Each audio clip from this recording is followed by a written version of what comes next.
Mr. Brende, in your initial answer, you spoke about how India is among the more resilient economies in the world, almost a standout in these times, in these tough times that the world economies are facing.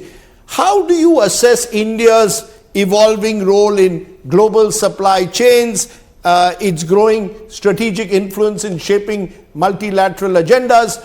Do you believe that India in particular is now in a sweet spot of sorts as the world looks possibly even beyond China to find new global supply chains? The short answer is yes.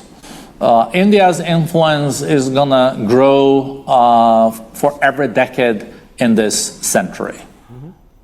Just the last decade, India doubled its GDP. And if India is able to keep up a growth between 6 and 7% in the coming years, it's going to be a $10 trillion economy very, very soon.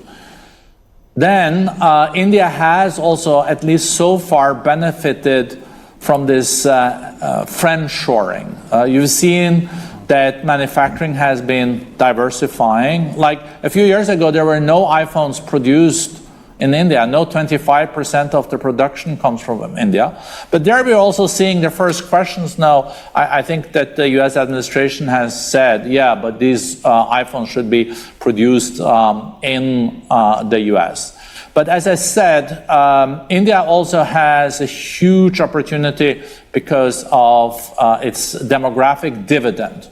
The median age in India is 28 years old. So the workforce is growing every year, and there is a lot of very savvy young people that are tech savvy that helps also when it comes to the digital revolution that we are faced with. But if India is going to keep the growth, of course, the deregulation, less red tape, better infrastructure, that the states communicate better with each other and all this, the reforms have to continue. But if it does, India will geopolitically and geoeconomically play a significant role also in the coming decades. Because, one of the challenges, Mr. Brende, for countries like India as well, you mentioned the demographic dividend, but we also have a demographic bulge in a way of millions of people entering the job market every month. And in the age of AI, will we be able to create sufficient jobs to cater to this large demand out there, this aspirational India? That's not just an Indian problem, it's become a global problem. How are you going to, along with growth, ensure greater employment? Is that the challenge in a way of the times in which we live? It is, but it's also a great opportunity. With every paradigm shift in technology, it can reduce or kill some jobs, but it can also develop new jobs higher up in the value chain that pays better. So, artificial intelligence is a huge impact factor on productivity.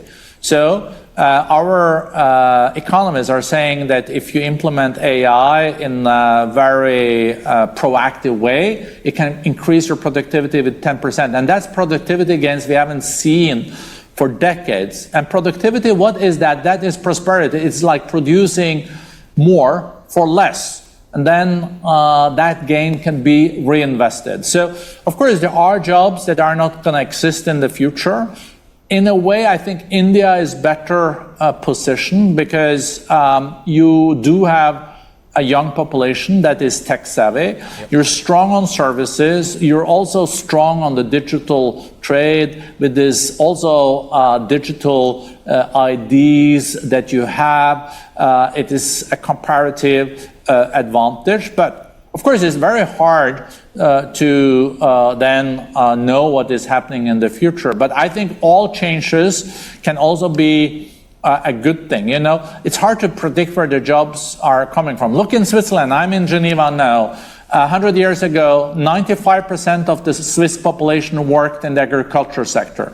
Now it's 2%, and they produce much more food than they did when 95% of the population worked in the agriculture sector 100 years ago. So you couldn't keep everyone there. It's a good thing that they moved on. Now they work in pharmaceuticals, they work in banks, they're better paid, and Switzerland is one of the richest countries in the world because they were actively saying yes to reforms and future-oriented policies. If you like the video, do like, comment, share and subscribe.